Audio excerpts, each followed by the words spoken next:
and gentlemen, Nick here, and welcome to my ranking of the Doctor Who Wilderness Years stories. So I'll be ranking every single Wilderness Years story that I counted and did a review of, from Search Out Science, from the Search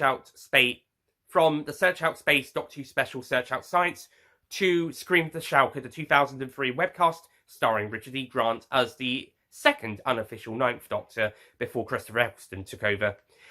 This will be the last Wilderness Things related ranking before Series 1 reviews, apart from the some of the stuff from the 8th Doctor top 5 stories moments ranking. But as far as stories are concerned, this is the last ranking of these Wilderness Years stories. After the 8th and War Doctor rankings, top 5 moments rankings, we're on to Series 1 at last. I'm looking forward to Series 1.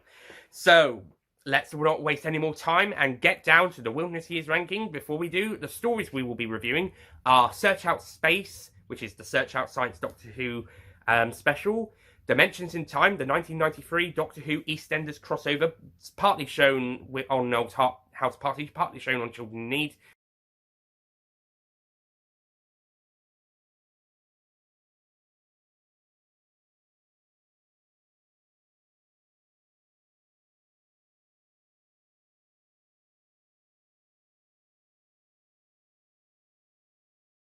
And it's the only full proper episode to feature Paul McGann as the 8th Doctor, minus cameos and guest appearances and stock footage. Night of the Doctor is a minisode, so it doesn't count as a full episode, just like Dimensions in Time back a few minutes ago.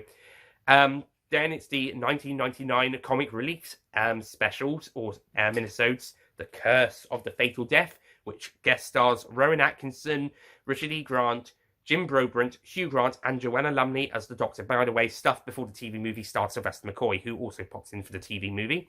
Then we have the 4 webcasts, which are Death Comes to Time, starring Sylvester McCoy, Real Time, starring Colin Baker, Shada 2003, starring Paul McGann, based on the originally unmade Tom Baker story, which did eventually get partly animated for a 2017 release. And Scream of the Shalka, again starring Richard E. Grant, but as a separate incarnation to the one he played in The Curse of the Fatal Death. We're also going to be mentioning the Destiny of the Doctor's master cutscenes as an honourable mention, and this also stars the first 7 Doctors. So, honourable mention, Destiny of the Doctor's master cutscenes. Yeah, like I fixed with on Tyrants, it's a bonus review and a bonus point place on this ranking. So, yeah, let's get down to the ranking properly. I probably won't go into too much detail about these so I can avoid having a long video to edit, as well as covering these quite a bit in the 90s and early to mid-2000s rankings and in their own reviews. And I'll presumably deal with the movie and a little bit of Shada 2003 in the 8th Doctor ranking as well. So, on to the actual ranking. Number 9 is, well, everyone's number 9 is this, unless they extremely despise the TV movie. Number 9 is Dimensions in Time. Yeah, I don't need to explain myself here. If you want me to explain myself, go watch the review. You'll get about half an hour of explanation. But let's just say, not a very good story. Pretty weak story. John Nathan Turner doesn't write a very good story, nor does David Rowan. The most positive I can say about it is that it is a fun reunion for the cast and maybe some crew members for charity. And it is kind of a bit of a fun romp, but the story's just not that great. Kate O'Mara is really good in it, though, and it's great to see Colin Baker's Doctor meet the Brigadier on screen. And they managed to get Tom Baker in for it briefly, and John Pertwee gets a couple of last scenes, minus the devious fan film scenes he filmed. This is technically his last story. Sadly, he had to go out on this one, but we get one last appearance of him and Sylvester McCoy. This technically is also his last incumbent proper story before regenerating into Paul McGann in the movie. There isn't really much Peter Davison positives I can say, because he's not in it that much. And William Hartnell and Patrick Troughton have their floaty heads, 3D model heads flying around the TARDIS. The best bit I can say about it is... Oh dear, my fence was broken. The best thing I can definitely say about it is Kato Mara. She pretty much steals the show. It's the same with Time the Rani. She stole the show in that story, and she was probably the best thing in it. I actually think this is slightly better than Time the Rani. Yeah, it definitely is. Okay, so that's Dimensions in Time. That's pretty much a brief explanation. If you want further explanations, go check out my review/rant. Okay, number 8. Number 8. This one's less canon than Dimensions in Time, if you can believe that. But yeah, this one attempts to pretty much close Doctor Who. It pretty much seems to be the end of Doctor Who, despite it's taking place in the Doctor before the then incumbent incarnation. The story is also pretty dull, and it takes forever to finish. It's literally about 3 hours. This is the longest Doctor Who story since one of the 7-parters, unless you count the 14-part Trial of the Time Lord as an overall story. Actually, in fact, the 7-parters are shortened than this. It's the longest story since the War Games, excluding Trial of the Time Lord as a whole. And this is Death Comes to Time. Yeah, this story didn't need to be nearly 3 hours exactly, or just over 3 hours long at all. It could have been a bit shorter. Pros: Sylvester McCoy, Sophie Aldred, they're back and they're great. Kevin Eldon is also great as Antimony, another companion. There is some fantastic music in this story. Not as good as John Debney, John Spolter and Lewis Fiber's score for the TV movie, but it's certainly probably the next best soundtrack of the Wilderness Years. And some good performances. The villain's pretty intimidating, and I do love hating him. We also got this wise guy, I believe, played by John Coleshaw. He's a pretty good character. And we get introduced to another character who, I believe he did have his own spin-off audio series, but I'm not sure how you can access those or purchase those. The Master of Callus, played by Stephen Fry, not in the spin-offs. He's played by Stephen Fry here. However, the story's not that great. The webcast images, they look nice, but some of them are a bit dirty and a bit... little bit difficult to tell what's going on and a bit blurred in places. And the first quarter of an hour of part 4 is terribly edited, because you keep cutting back and forth between the Master of Callus and one of the rebels. Can't remember her name now, but they're doing stuff, and Ace and her mentor are doing stuff, and it keeps cutting back and forth every other couple of seconds. And like I explained in the review, not like how classic Doctor Who used to do, where it would cut between scenes every other couple of minutes. I literally mean it keeps cutting back and forth between the two, what's going on between these characters every couple of seconds. Like, you'll have a couple of seconds with Ace, you'll have a couple of seconds with the Master of Callus, and then so forth. It gets annoying, and I'm sure in the radio play version, unless in the webcast it was cut down for time, but if it was for the radio play version, it would sound even worse, because you'd be completely lost without the visuals. At least in the visuals, you can tell that you've moved to another bit, but in the audio, it would be terrible. Like I said in the review, Big Finish wouldn't get caught dead doing this. They are sensible. They are professional. They won't go back and forth every other couple of seconds between 2 different characters or 4 different characters doing completely different stuff to each other. They'll take some time to show us, or let us hear it anyway. Show it in a audio term. But yeah, Death Comes to Time, pretty weakly written and edited in places. And yeah, I shall not be returning to this story often. I was actually kind of reluctant to listen to it, watch it a second time, alongside timing reasons, but yeah, it wasn't exactly exciting me to rewatch it. After watching this and Real Time the first time, the only webcast I was looking forward to rewatching was Screaming the Shalka, which I'll get onto. Okay, number 7. Number 7 is the second webcast, this time with audio by Big Finish, so they at least get the audio editing better, and they at least get the story structure a bit better. Real Time.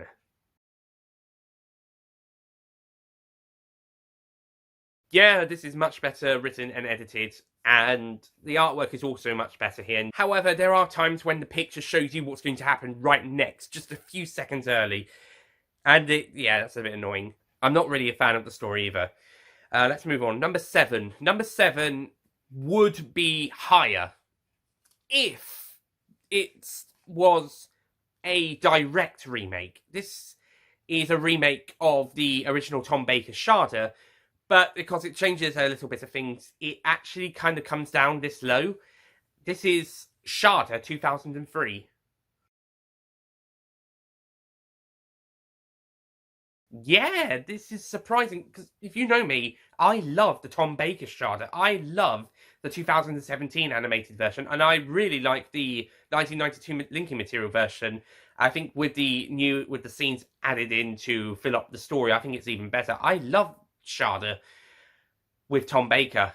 Shada with Paul McGann. I love Paul McGann, and I love Paul McGann in Big Finish, but not here. I do think he's very good, but he's just not putting as much energy into this role, neither to resemble the Tom Baker energy in the original Shada, nor Paul McGann's usual Big Finish performances. He's just doing a good job. That's not enough for Paul McGann. Paul McGann is usually amazing. This is one of his weaker performances, which is disappointing. Similarly, Lana Ward doesn't seem to be that much invested in this story either. She's good as Romana, but she's just not that invested anymore. In fact, I think she lost interest in the story overall. I don't know how she is in the audiobook version of Gareth Roberts' novel, but definitely in 2017 Shada, she's definitely less enthusiastic than most of the returning cast, including Tom Baker.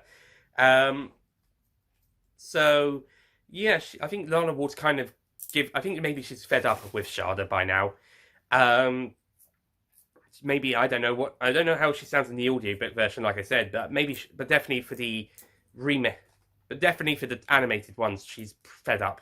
Even John Leeson seems to be a bit flat in this story. I mean, he's basically just being the typical K9, but I don't know, David Beardley, who I don't consider as good as John Leeson, but his Shada performance was amazing. And Leeson probably voiced K9 in the animated bits for 2017 Shada, yet he was great there.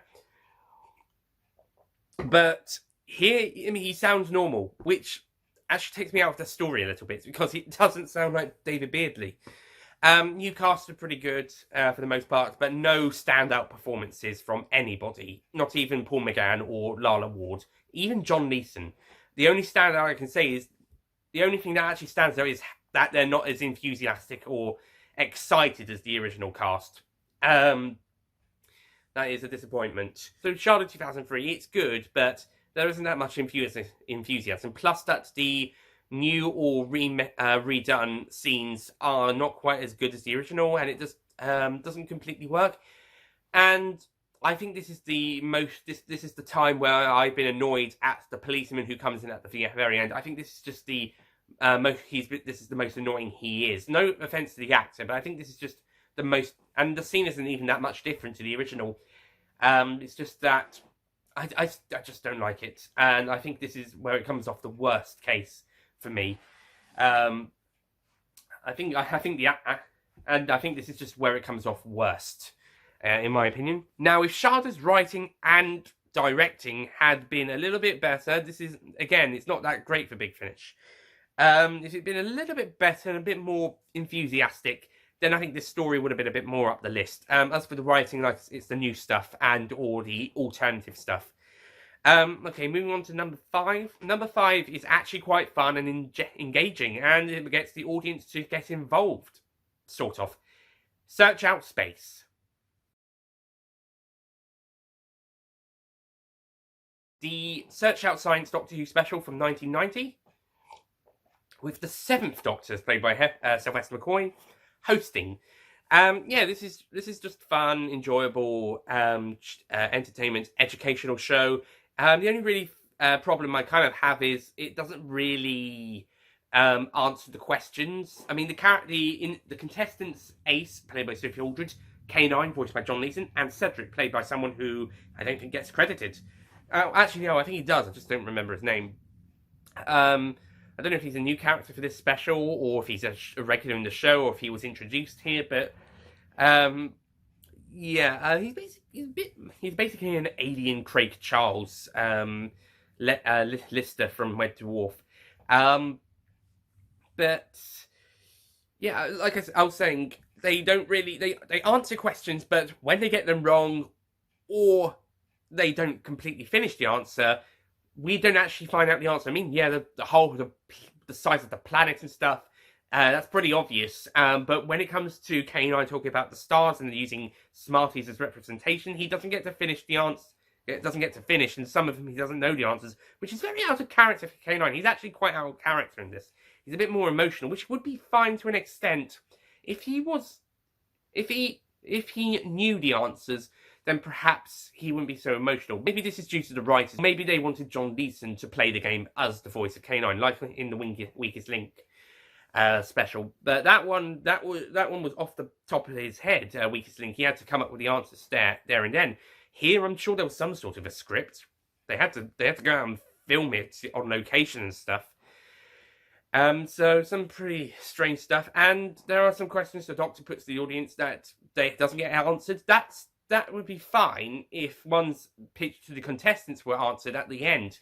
So maybe a reminder to the audience of what happened here, and the Doctor instructs the audience to go out and find the answers to the questions he put to them. That would have been good. But instead, it just feels like some stuff just doesn't get explained, which is a shame. This is not how educational programs are supposed to work. Even game shows, educational game shows will reveal the answer at the end, unless it's directed to the audience to go and find out after the program is finished. Okay, moving on to number 4. Number 4 is the 1999 comic relief special, The Curse of the Fatal Death.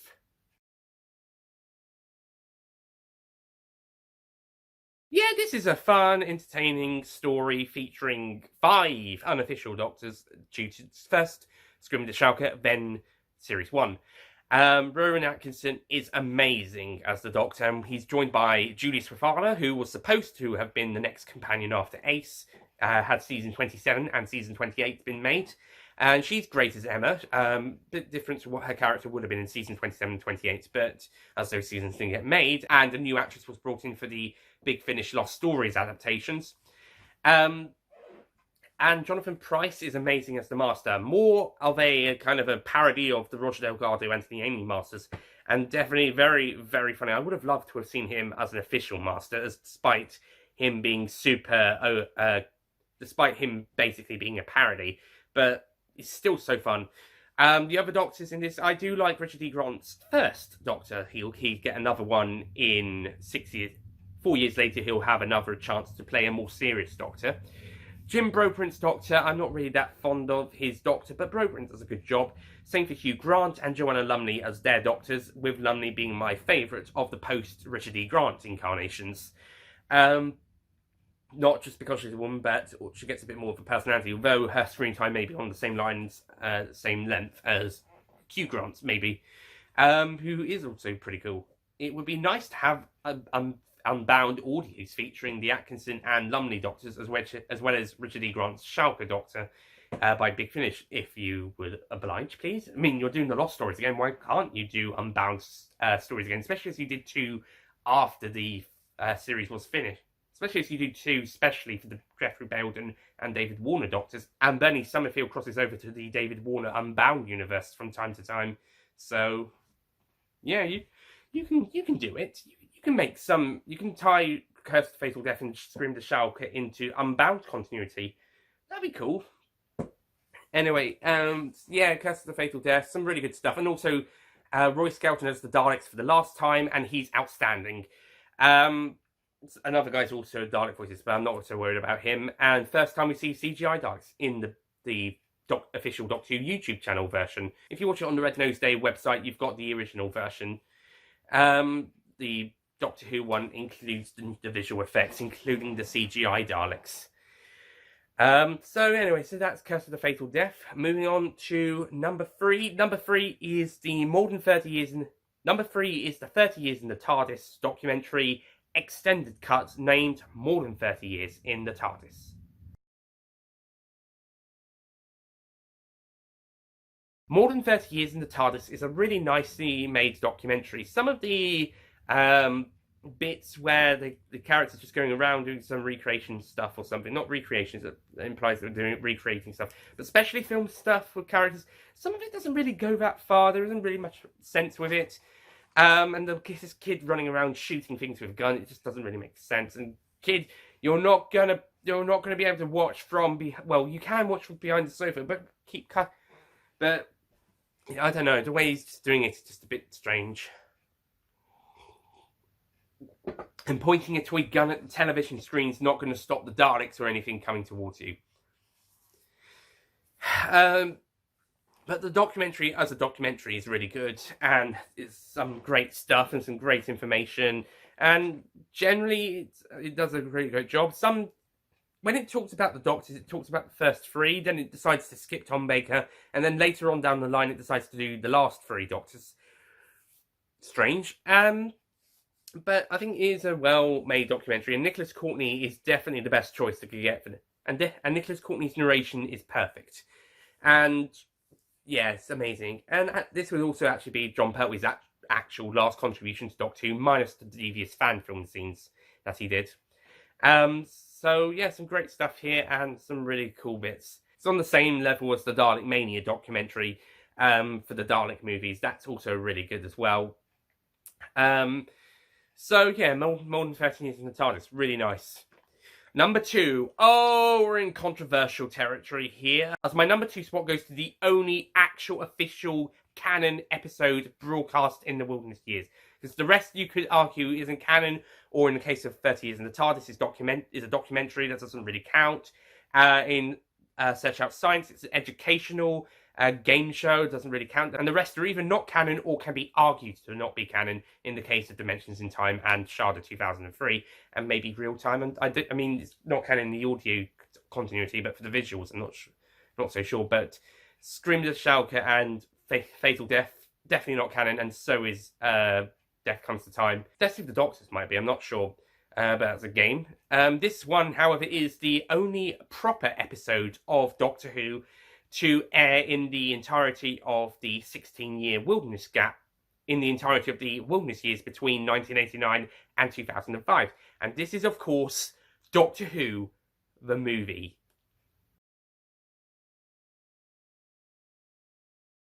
Yes! Doctor Who, the movie is the second best thing to come out from the wilderness years in a visual terms. Come at me! But it's all serious. It's amazing. I mean, I can understand people not liking the plot. I can understand that. And yeah, Eric Roberts at the very end. His performance is a bit campy and a bit over the top. But yeah, and it's a bit Americanized for some people. But it's still a great film. Paul McGann is perfectly cast. Sylvester McCoy, they had the genius idea of bringing Sylvester McCoy back to regenerate into Paul McGann, so it continues the original, so it continues the show as opposed to rebooting it like what a lot of people think the new series is. They think it's a reboot. No, it's a revival, and so is this. Genius! And Sylvester McCoy is pretty cool in his scenes he gets. He does kind of have a wimpy death, but still good in it. And Paul McGann, my God, he's amazing. Yes, amazing. Daphne Ashbrook does a great job as companion Grace Holloway, Dr. Grace Holloway, and Yeti Tosa is also really good as Chang Li, the secondary companion slash villain. In a way, he's second companion, second villain, depending on what you want to think. And Eric Roberts, yeah, I like Eric Roberts as the Master. He can go a bit campy in places, but he's really cool in other places. I actually like the story. I think the stakes are pretty high. The music is outstanding, and it's a lot of fun. It's really enjoyable and some really cool moments in it. I really enjoy the TV movie, and yeah, I can understand if you don't like it, but for me, I love it. It's not the best thing that's ever come. In fact, it's not even the best thing from the Wilderness Years, but it's definitely the best thing from the 90s as far as Doctor Who is concerned, and definitely a really great attempt to revive Doctor Who, and they brought in a really great new Doctor to attempt to revive it. I'm not apologising. I'm not bloody apologising for giving this movie a 9 out of 10, movie/TV movie. I'm not apologising. I'm not apologising for putting it as the best thing from the 1990s. In Doctor Who's case, I'm not apologising for putting it second on this ranking. Here it is. I don't care. But what's number 1? Well, number 1 is technically unofficial.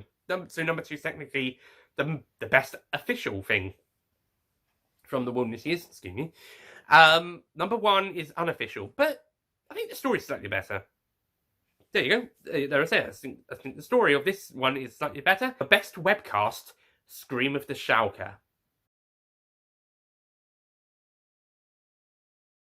Yeah, after this, I think Richard E. Grant would have made a great Ninth Doctor. Shane Paul McGann isn't returning for a new series, but E. Grant's a great Doctor. I'd like to see more of him.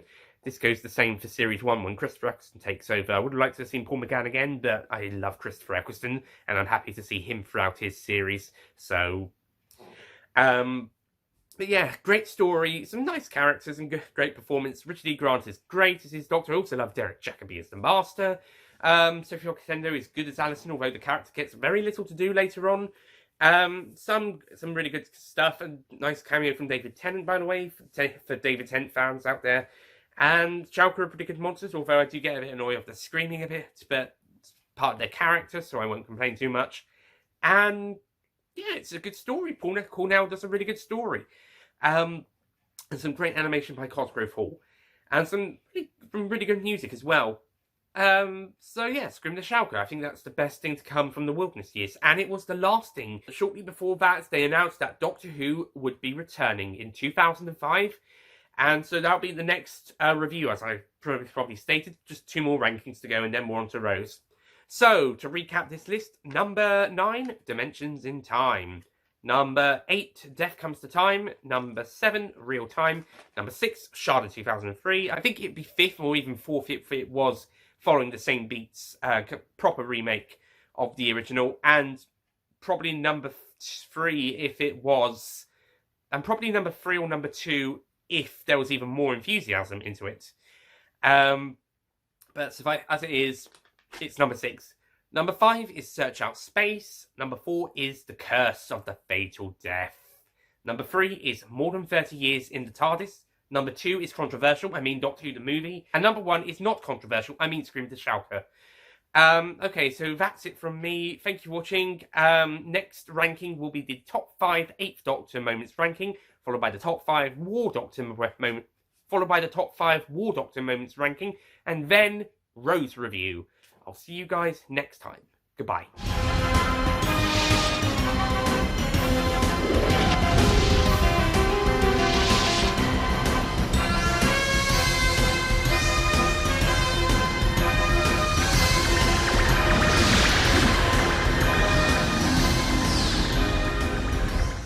Don't forget to click below to subscribe to the official Nicholas Payne Retro YouTube channel. Hello ladies and gentlemen, Nick here, and welcome one and all to the final ranking of the Doctor Who Wilderness years. I mean, apart from stuff from the 8th Doctor's, right? I'll just say it's the 1993 Children Need Minisode specials.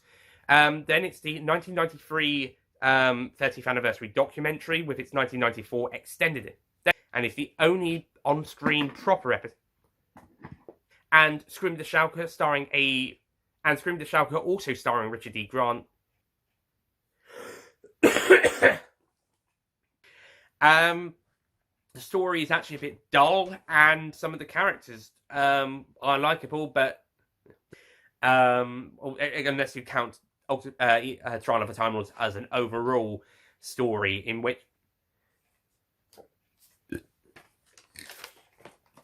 and there is a bit in this, like I said in the review, Big Finish wouldn't be caught dead doing this. They do said the only one that pretty much excited me of the 4 webcasts to rewatch it was Shada. Not Shada, no. The only webcast I was looking forward to rewatching after I checked all of them out for the first. Number 8 is, well, I've just told you what it is. It's Death Comes to... There is slight bits of animation. However, there are bits of...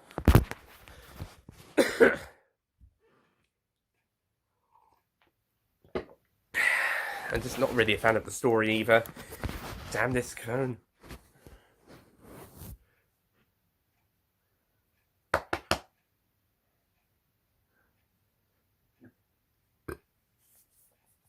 I love Paul McGann, especially in Big Finish. I love... Where's my sharpener?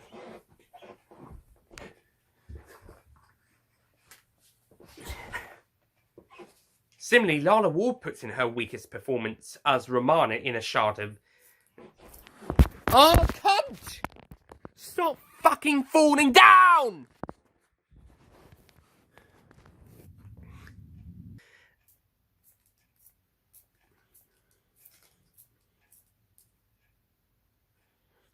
Got it. Don't need you anymore.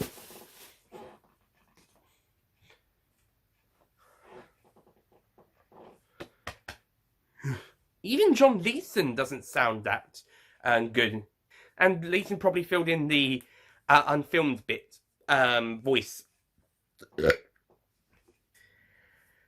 But yeah, Shada is, but it's still good. It's just that it's a bit of it's less enthusiastic. It is good, but okay. Number 5. Now, if Shada had been a bit more enthusiastic, a bit more effort had been put into.